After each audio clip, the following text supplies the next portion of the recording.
Hey, what's going on, guys? I just figured I'll show you the super easy process of replacing a rod stabilizer. There is a left-handed and a right-handed side, so make sure you get the correct one.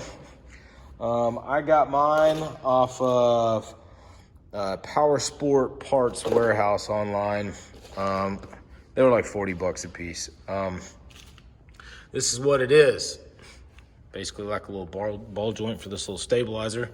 My old one, got that little socket right there, and it just kind of rusted out and broke out of there.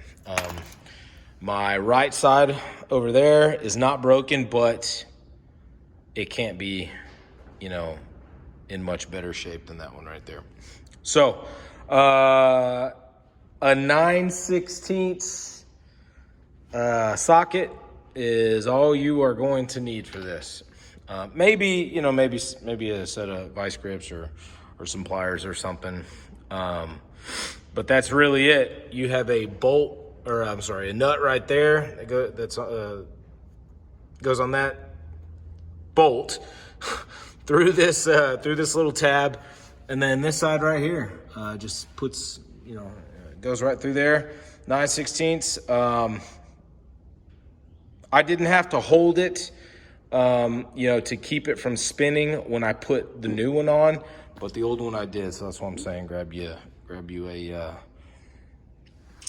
set of pliers or something that you can hold on to that, so you can get that nut off the backside. Maybe some PB blaster will work.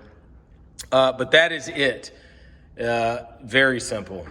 Took me longer to get the tire off than it did to get that on, because these damn things were on there. Anyways, that's it. Hopefully this helps. I don't really think you're gonna need it. It's very straightforward. But what I really wanted to tell you is that there is a left and a right side. So if yours breaks and you need to replace these, make sure you buy the right one.